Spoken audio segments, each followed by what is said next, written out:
Le gardien des portes, chapitre 1er, Enguerrand.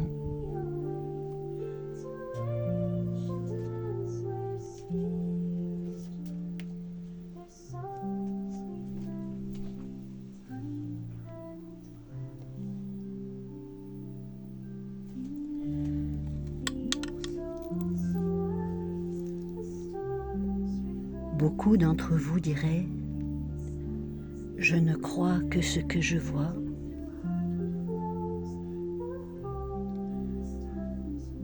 À cela, un gardien des portes répondrait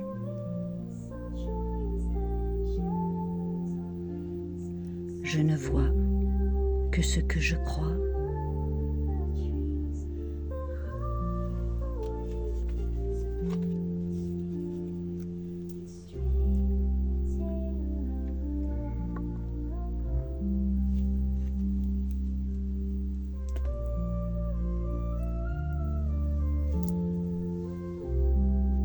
Il lève la tête, contrarié. Pourquoi faut-il qu'il se trouvât toujours un importun pour le tirer de ses pensées? Sa mère le dérange une fois de plus. Il ressent comme une inquiétude dans son insistance à la maintenir à nouveau à l'écart de ce qui, de l'extérieur, pourrait ressembler à de niaises rêveries. Il se demande pourquoi, lui, se trouve si bien entouré de ses amis. Il a 10 ans maintenant. Quelque chose le pousse souvent en retrait. Son quotidien de vie l'ennuie profondément. Il sent, il sait, de manière sûre, que tout ce qui l'entoure est dénué de sens.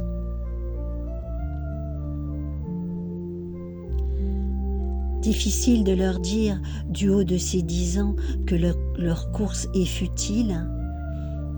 Difficile d'oser les informer que leur priorité est chimère.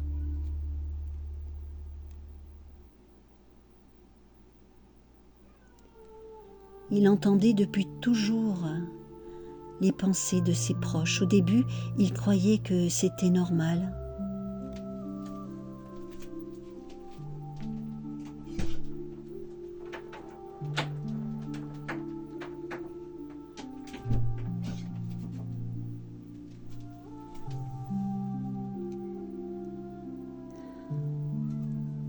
En grandissant,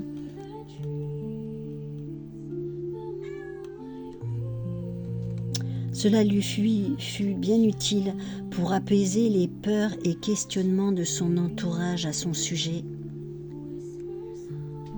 Il se contentait alors de se conformer à leurs diverses attentes. Lorsque son père semblait se trouver attristé de son désintérêt pour le football, il rectifiait rapidement le tir en regardant un match avec lui sur le poste de télévision. Lorsque sa mère s'inquiétait trop de son manque d'amis, il invitait 1 ou 2 voisins à la maison pour jouer comme tous les gamins de son âge, déjouant ainsi les questionnements de ses proches.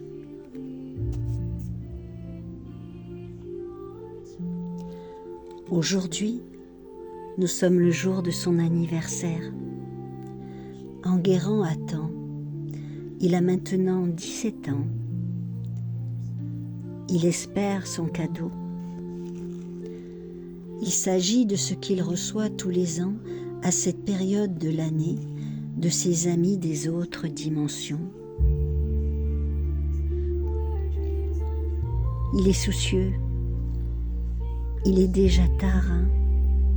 La nuit est tombée depuis un moment. Rien n'est venu, pour l'instant.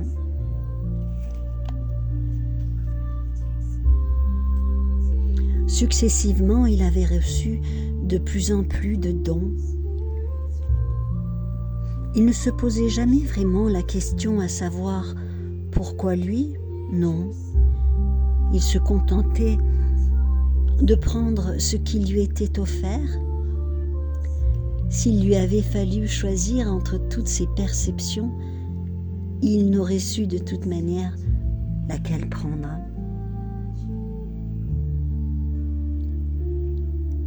C'est pour cela qu'il acceptait tout avec reconnaissance, sans jamais choisir, sans même la crainte que cela ne s'arrête. Pour ses 10 ans, il avait reçu une clé, semblant tout à fait ordinaire, qui se mettait à briller de 1000 feux dans l'obscurité. Cet objet n'avait jamais rien ouvert. Il ne savait d'ailleurs qu'en faire. Pourtant, il l'avait mis dans sa boîte à outils magique, sous son lit, en la bénissant. Pour l'année précédente, un énorme filet de pêcheur lui avait été offert, constitué de fils d'argent, bien pliés, semblant prêt à servir.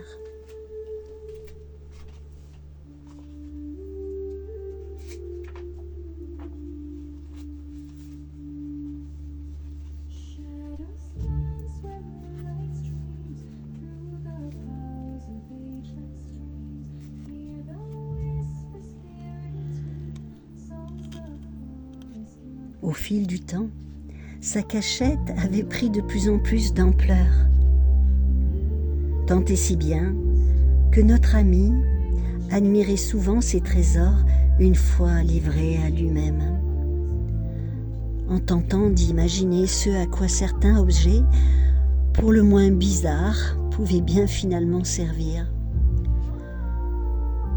Au fil des années, ses dons étaient devenus nombreux. La faculté instantanée de prévoir les accidents domestiques,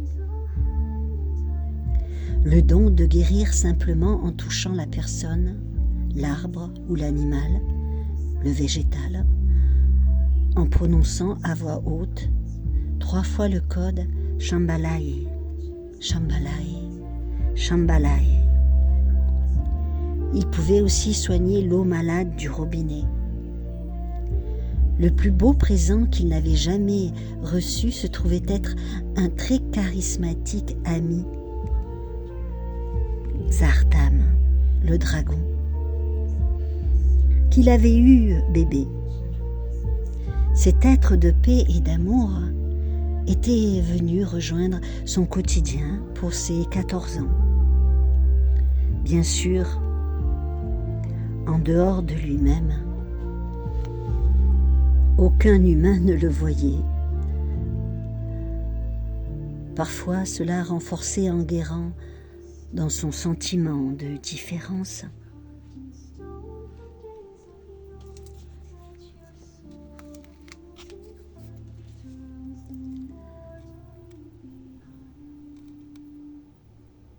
Le dragon l'accompagnait partout, en se positionnant à l'aide de ses 4 pattes bien arrimées sur la 2 chevaux de sa mère jusqu'au collège.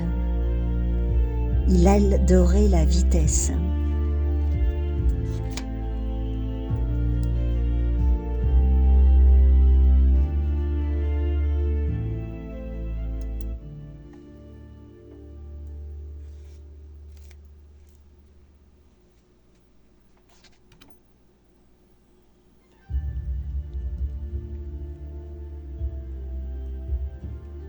Enguerrand était le seul à sentir, non sans une certaine inquiétude, le toit du véhicule aller sous son poids et plier dans les virages, et notre dragon de hurler « Plus vite, boudin de bois, plus vite !»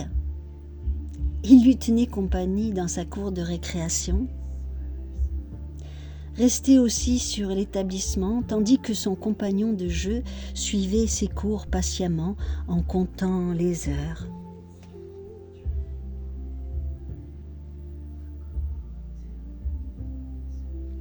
Seul Enguerrand sentait parfois l'édifice trembler, tandis que Zartam se retournait pour changer de position, tentant de réguler son impatience. Le plus drôle se manifestait lorsque sa longue queue écaillée bleu turquoise teintée de vert émeraude se balançait derrière les vitres de la salle de classe de manière nonchalante, toute pantelante dans le vide.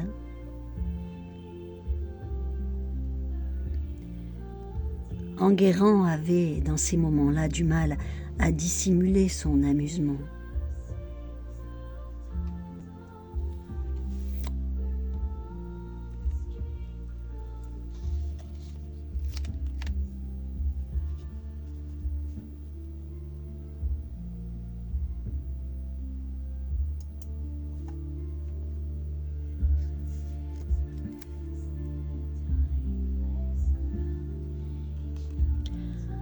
Vous trouvez cela drôle, monsieur Garand ?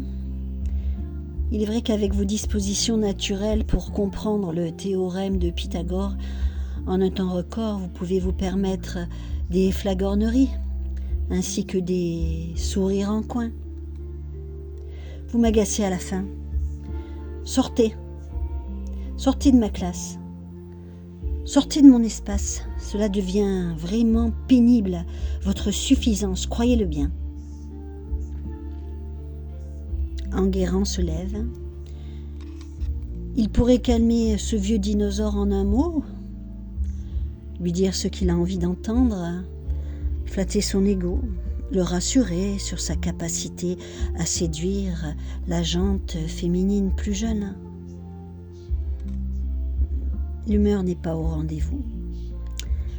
Il sort de la classe en ramassant ses affaires de manière négligente, tout en ramenant sa frange trop longue sur le côté, en rejoignant calmement la porte. Le professeur est courroucé. Décidément, cet élève l'horripile au plus haut point. Le voilà contrarié pour la journée à cause de ce petit morveux. Qu'il aille au diable.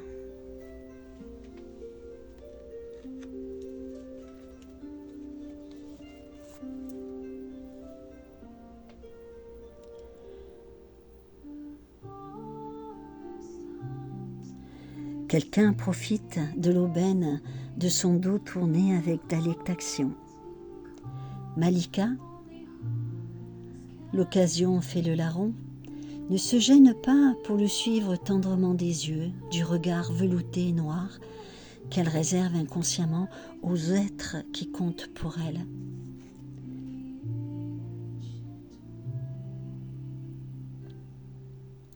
Toujours rien pour son anniversaire. Cela lui semble anormal. D'ordinaire, à cette heure-ci, il a déjà reçu une surprise fabuleuse.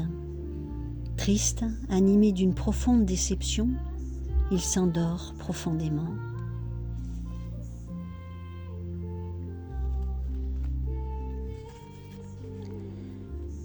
Quelque chose s'est posé sur sa bouche. D'un revers de main, il chasse l'intrus.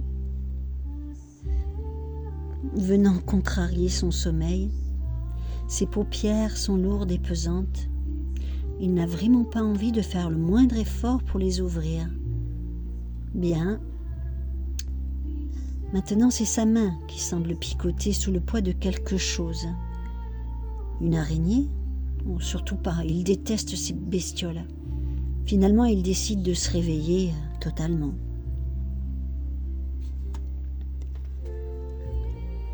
Aïe, ne ferme pas tes doigts, tu vas m'écraser. Mes ailes viennent juste de repousser, elles sont toutes fraîches. Ce sont celles de l'année nouvelle, fais attention. Elle est jolie. Enguerrand s'étonne un peu de l'entendre vu sa petitesse. Une fois de plus, il ne s'attarde pas pour contenter son mental, toujours exigeant de réponses futiles, amenant toujours d'autres questions encore plus inutiles. Cela fait longtemps qu'il a perdu l'intérêt de le rassurer. Elle tient dans sa main ouverte, le regardant avec contrariété. Ses cheveux sont bleus, sa peau d'un joli vert pâle, ses yeux d'un violet soutenu, ce qui donne à son regard une profondeur incandescente. Son nez est délicatement retroussé,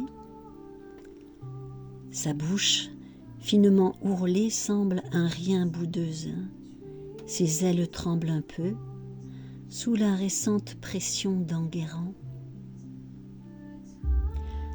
Chaque fois qu'elle fait quelques pas sur sa paume, il reconnaît le chatouillement ressenti dans son demi-sommeil.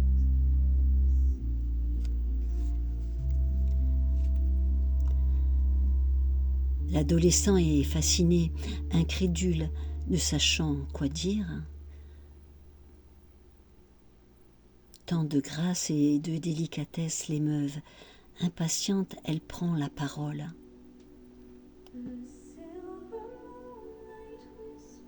Je suis ton cadeau provisoire, si tu l'acceptes, bien entendu. J'ai le devoir de te prévenir que je parle beaucoup. Notre déesse de la nature souhaite que j'apprenne le silence. C'est pourquoi je suis là. Elle te sait peu causant. Cette fois-ci, remis de sa découverte, il sent que sa voix revient. Comment l'on te nomme dans ton monde ?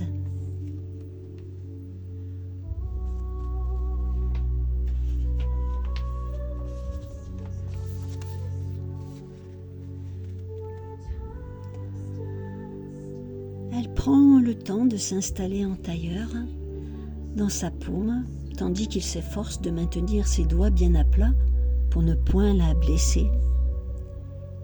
Iria, fille de la reine du 3e clan des fées de la forêt des érables bleus. Je suis là pour t'enchanter. Eh bien, enchantée, Iria. Si j'accède au silence pendant 24 heures de votre temps terrestre, je deviendrai la nouvelle reine des fées du royaume azuréen. Malheureusement, parler pour moi, c'est un peu comme respirer.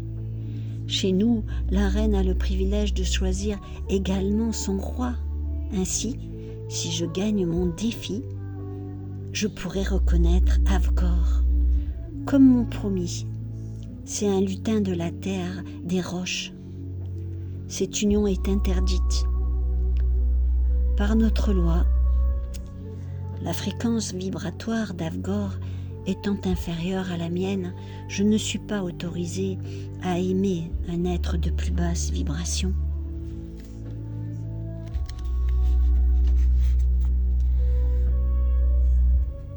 La demoiselle lumineuse avait parlé d'une voix cristalline, à une vitesse étourdissante, et bien qu'Enguerrand dut prendre quelques secondes pour rassembler toutes ces nouvelles informations avant de lui répondre. « Oui, je vois. » « Tu vois ? Devrais-je me contenter d'une réponse aussi plate ? Alors que je te confie de manière simple et honnête mon triste dilemme. » Il ne veut pas la courroucer davantage. Son attente prolongée et anxieuse l'a finalement épuisé, tout angoissé qu'il était d'avoir oublié les êtres de la nature. Il est heureux de son présent, maintenant. En son cœur, il remercie, empli de gratitude, les présences lumineuses pour cette visite enchanteresse. Il change de sujet. Et les fées dorment-elles ? Non, elles se taisent pour permettre humblement le repos aux humains, ce qui pour moi est un supplice. Nous les fées, nous devons d'être discrètes. Ton monde n'est pas tout à fait prêt pour nous, tu sais, Enguerrand.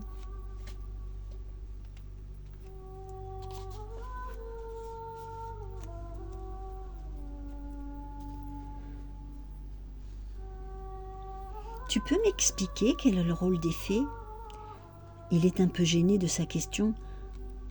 Pourquoi vouloir à tout prix trouver une raison à tout ? Certainement un truc d'humain, pense-t-il. Trop tard, la question est posée. Iria n'a d'ailleurs pas l'air de s'en formaliser. Les fées font partie des êtres de la nature. Nous existons pour en prendre soin et la servir du mieux que nous pouvons. Nous aidons les racines des fleurs, des arbres, à émerger de la terre, les saisons à se dérouler dans le parfait ordre de la matrice. Néanmoins, nous avons chacun une tâche assignée. Tu veux dire qu'il n'y a pas que les fées ? À nouveau, il se sent stupide. Bien sûr qu'il n'y a pas que les fées. Il oublie Exartam, ainsi que le chevalier servant de sentinelle au lieu. Il y a des lutins. Souvent, ils gardent les vortex, les gnomes, les elfes, les salamandres, pour la purification des sources, les vivres, chacun possédant des talents spécifiques pour aider notre mère Terre. Malheureusement, il existe toujours l'envers de la médaille, comme dans votre dimension. À l'extrême limite du monde féerique se regroupent les obscurés, pour nous les insoumis. Ils sont les résistants à l'appel de la matrice quantique.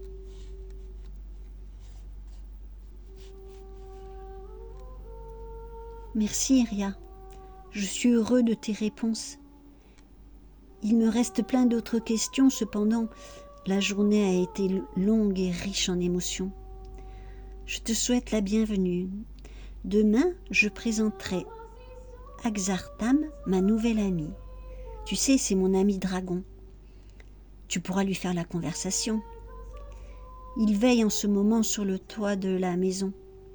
Je vais me rendormir si tu le permets. D'ailleurs, j'ai perçu son regard insistant au travers des persiennes plusieurs fois pendant notre échange. Il doit sentir qu'il se passe quelque chose.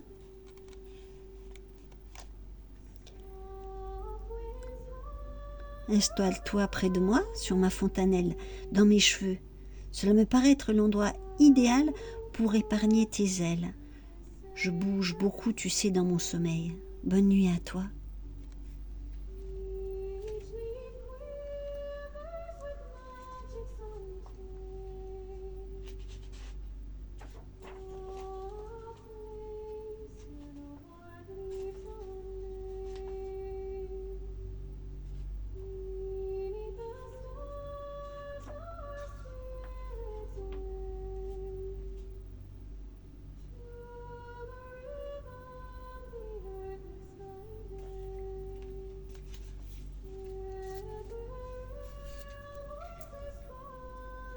Chapitre 2.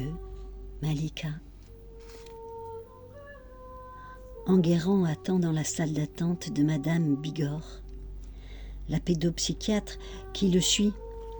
Elle se fait appeler par son prénom Séverine. Secrètement, elle a horreur de cette familiarité. C'est sa façon à elle de se rendre accessible, sa manière d'afficher une humilité factice. Pétrie de ses certitudes, elle pense qu'elle sait, de toute façon. Ses diplômes paradant sur le mur derrière son bureau, bien en vue, le prouvent. Elle possède l'aval de ses pairs. Cela suffit à rassurer son ego surdimensionné. D'ailleurs, elle se garde bien de toute introspection personnelle. À quoi bon ? Elle est équilibrée au moins, elle.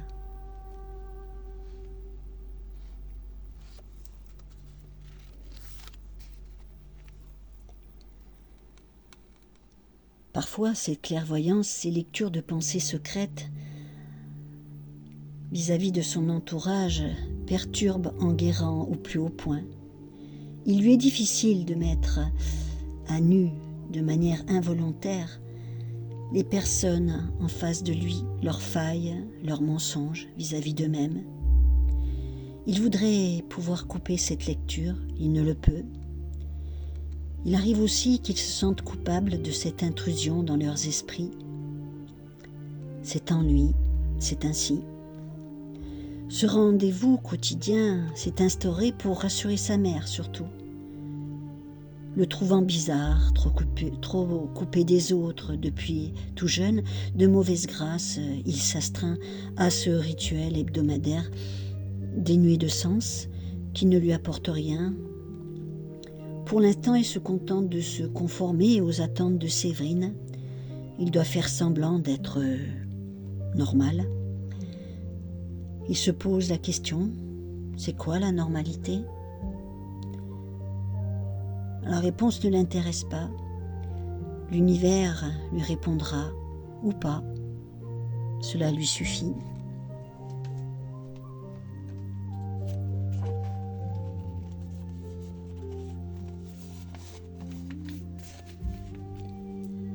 Pour passer le temps dans la salle d'attente, il songe à son grand-père et à son père, tous deux disparus, sans laisser d'adresse.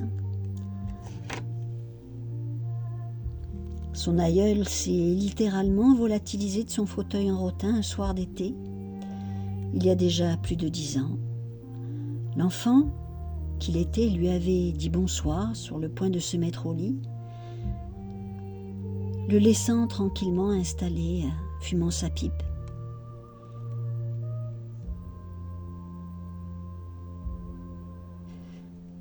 Il sent douloureusement dans ses narines le souvenir des effluves du tabac brun de son aïeul, comme s'il se trouvait à l'instant à nouveau près de lui. À ce souvenir, les larmes perlent subitement au coin de ses yeux. Le lendemain, sa mère lui annonçait, non sans ménagement, qu'il était introuvable. Il n'avait pas dormi dans son lit, seule sa pipe, gisant au sol, son fauteuil préféré renversé, témoignait de l'étrangeté de la situation. Il s'était visiblement défendu contre quelqu'un ou quelque chose.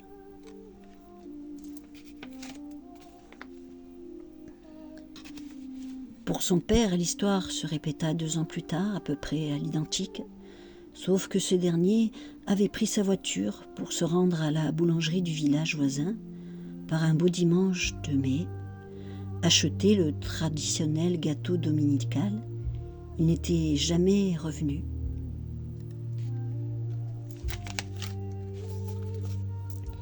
Il sourit, décidant légèrement frondeur comme d'habitude de se moquer de lui-même.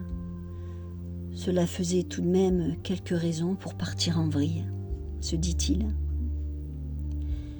Il s'accorda un surplus de pensées attendries pour sa mère, sa source d'équilibre, son pilier, toujours aimante, protectrice, malgré ces 2 pertes immenses qu'aucune enquête policière n'avait pu expliquer. Puis il revint au présent. C'était le cadeau qu'il avait toujours su se faire pour se sentir mieux. Revenir dans l'ici et maintenant, sa seule arme. Revenir à la sensation du vent sur sa peau, de l'air vivifiant emplissant ses poumons, se mettre à l'écoute des oiseaux nichés dans les vieux chênes. Il pouvait ainsi rester des heures, assis tranquillement dans le jardin, à observer la vie sous ses formes multiples, avec raffinement et ravissement, tout en considérant comme miraculeux le moindre banal petit caillou.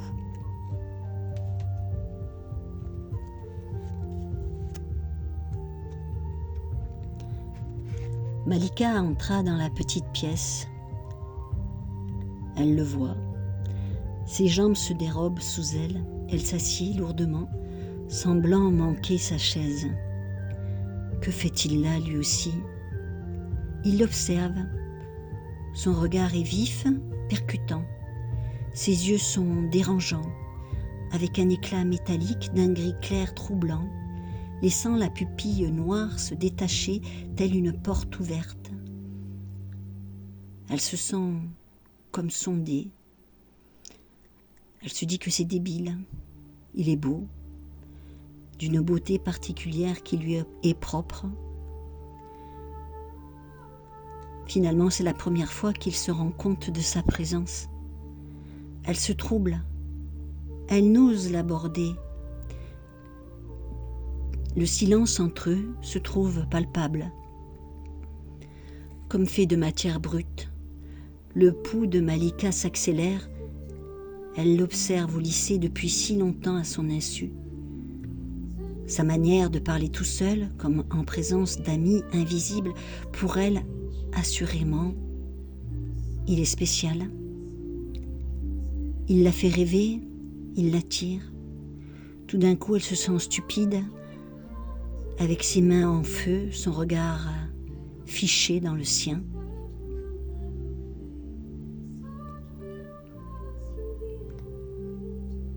« Madame, je sais tout », l'appelle. Il lui sourit, un sourire avec ses yeux rien que pour elle, d'un air amusé, mi-interrogatif, pour rejoindre leur psy commune. Pas un seul mot d'échanger.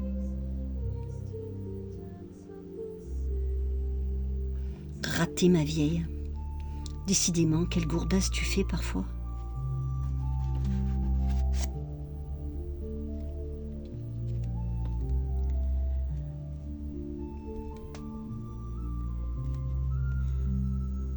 Xartham et Iria se connaissent déjà depuis 2 mois. Au début, notre dragon, d'humeur plutôt calme à l'ordinaire, avait pris beaucoup sur lui pour rester avenant avec la fée Jacasse. C'est ainsi qu'il l'appelait. Dans son fort intérieur, le devoir d'accueil est important dans le livre sacré des dragons. C'était au début, avant qu'Iria ne se permette la fantaisie de grimper sur lui, comme s'il fût une simple licorne, se calant entre ses 2 yeux lorsqu'il volait, le laissant loucher.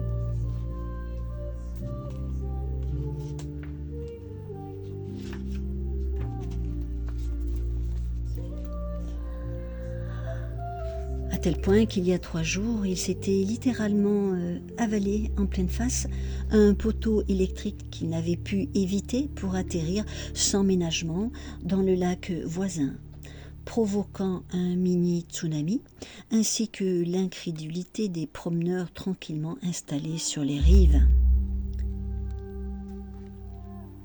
Cela l'avait rendu furieux. Il détestait faire du tort aux humains. Les villageois avaient été privés d'électricité jusqu'à tard dans la soirée. Cela uniquement par leur faute. Quel petit poison! Il avait dû ensuite la repêcher dardard, en drainant le fond de l'eau, elle suffocante, dégoulinante de vase, lui dans une colère noire. La scène post-impact avait été mémorable de mots fleuris.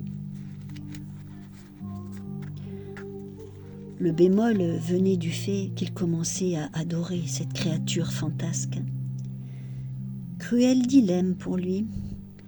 Elle s'instaurait de manière distraite et discrète et délicieusement agaçante dans une position d'amie inconditionnelle, faisant désormais partie intégrante de son univers. Cela, il le savait déjà. Une envie irrésistible de la protéger le tenaillait. Il n'était pas sans ignorer aussi que sa nature de dragon le poussait à l'autoprotection. Ce fameux gène du guerrier défendeur, cet instinct particulier se trouvant inscrit de manière indélébile dans son histoire et culture depuis le début des temps. C'est ainsi qu'ils ne se quittaient plus. Elle gazouillait de tout et de rien, toujours avenante et de bonne humeur, lui ronchonnant, bon gré mal gré, sans discontinuité. Enguerrand les observe souvent du coin de l'œil, tendrement amusé, enchanté de constater que Xartham semble avoir trouvé une nouvelle compagne de jeu.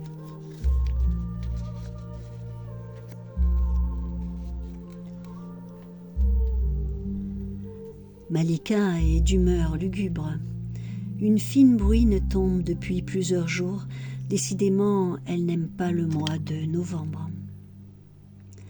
Cette humidité lui transperce les vêtements, la laisse souvent dans une sensation désagréable de frissonnement. Cela rajoute à sa mauvaise humeur. Elle ne l'a plus revu depuis l'épisode de la salle d'attente. Où est-il? Que fait-il? Si elle ne le revoyait plus jamais, elle se traite d'indécrottable romantique. Il ne sait même pas qui tu es, lui serine son mental rageur. Sur cette idée, son cœur se serre, sa vie lui semble subitement sans grand intérêt. Le cours de littérature a commencé depuis 5 bonnes minutes. Malika a déjà le nez pointé dehors au travers des vitres poisseuses, un stylo entre les dents. La porte s'ouvre. Il entre, de sa démarche dégingandée. Son allure est décontractée comme à l'ordinaire. Sous sa veste de jean râpé, il affiche un pull à grosse côte d'un rose pâle très doux.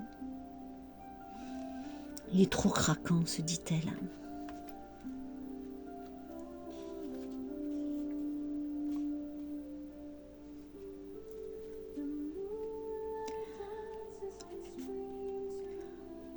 Aucune excuse sur ses lèvres.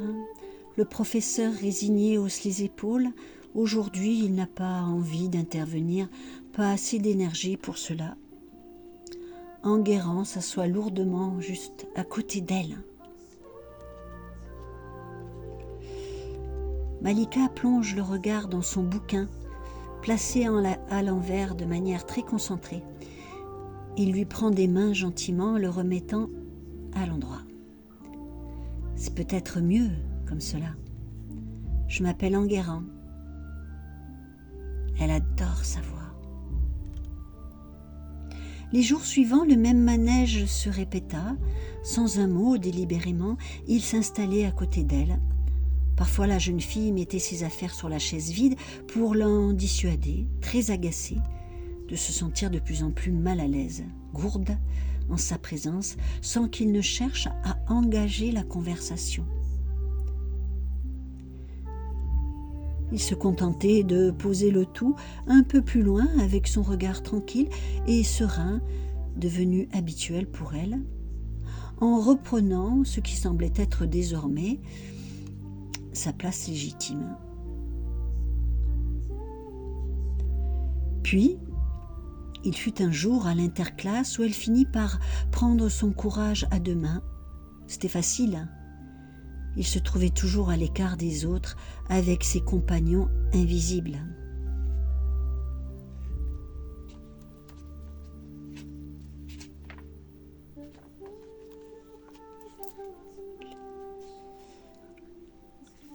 Je te dérange ?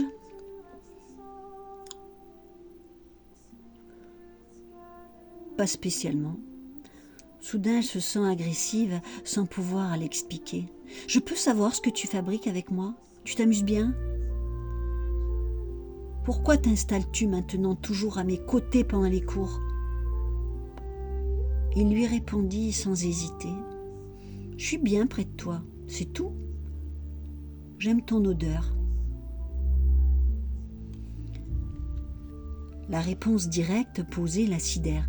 Elle se sent soudain sereine. Elle n'avait pas envie d'entendre autre chose.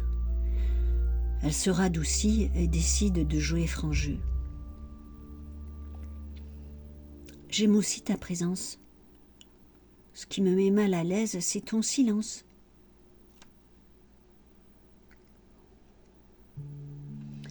Je me méfie des mots, Malika. Je ne communique pas de cette manière en général. Désolée si je t'ai mis mal à l'aise. Elle se tait soudain. Elle prend conscience de l'air vif, de la terre sous ses pieds, des quelques battements d'ailes d'une envolée de moineaux vers les peupliers voisins, de son propre cœur qui s'affole. Il l'a appelée Malika. C'est le plus beau jour de sa vie. bien que d'épais nuages voilent le ciel bas.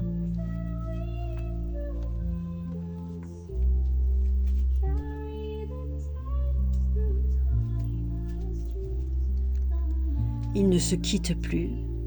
La parole a été libérée, ce premier pas où l'on a souvent peur de tout gâcher.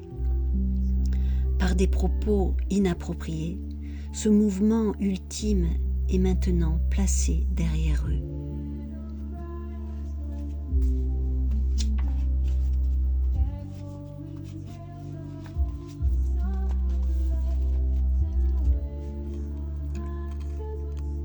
C'est surtout elle qui s'en trouve plus détendue. Elle ne lui demande rien. Elle se contente de savourer sa présence. Ils s'apprivoisent mutuellement, graduellement, conscients tous deux de la fragilité d'un début de relation. Enguerrand pense souvent à elle. Elle le séduit. C'est la première fois qu'il rencontre un être qui exprime exactement la totalité de ce qu'il pense. Tel qu'il le pense, il en ressent un profond rafraîchissement. Pas d'intention secrète cachée derrière les mots, pas de piège à des fins détournées, outre ses sentiments envers lui, qu'il connaît déjà, qu'il partage aussi, sans pour autant le lui confier. Il croit que c'est trop tôt, il ne veut pas la perdre, l'effrayer en lui dévoilant son étrange monde. Sa Malika est limpide, comme un verre d'eau de source pure. Ce qui lui est parfois difficile vient du fait qu'il se trouve être le témoin silencieux, impuissant de ses ruminations tristes. Lorsqu'elle s'absorbe dans son histoire personnelle, un père militaire, strict, appliquant les règles de son régiment jusque sous son toit, une mère soumise, résignée, humiliée, à la merci d'un conjoint despotique. Apparemment, elle est une enfant unique. Rigueur, tristesse au programme de sa famille. Lorsqu'elle se souvient, silencieuse et tendue, il ne lie en elle aucun moment d'affection, de complicité avec ses proches, ni même des instants de tendresse. Plus personne ne lui fera de mal, se dit-il douloureusement, en témoin indiscret. Je ne l'accepterai pas. Son joyeux, au cœur tendre, mérite de vivre entouré de personnes dignes de ses qualités. Chapitre 3, Avgor.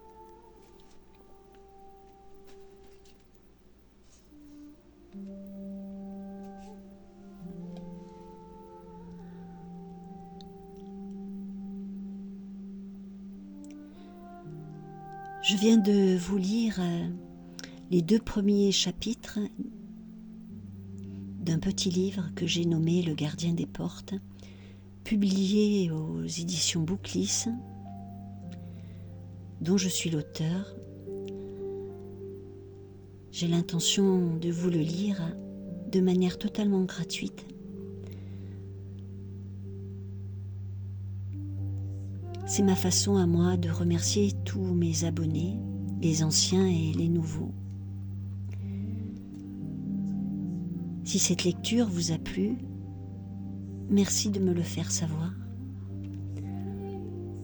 C'est ainsi que je me ferai une joie de venir vous conter la suite avec le chapitre 3 du Gardien des Portes de Christina O'Malley. C'était Christine de la Terre. Merci de votre écoute et je l'espère à très bientôt.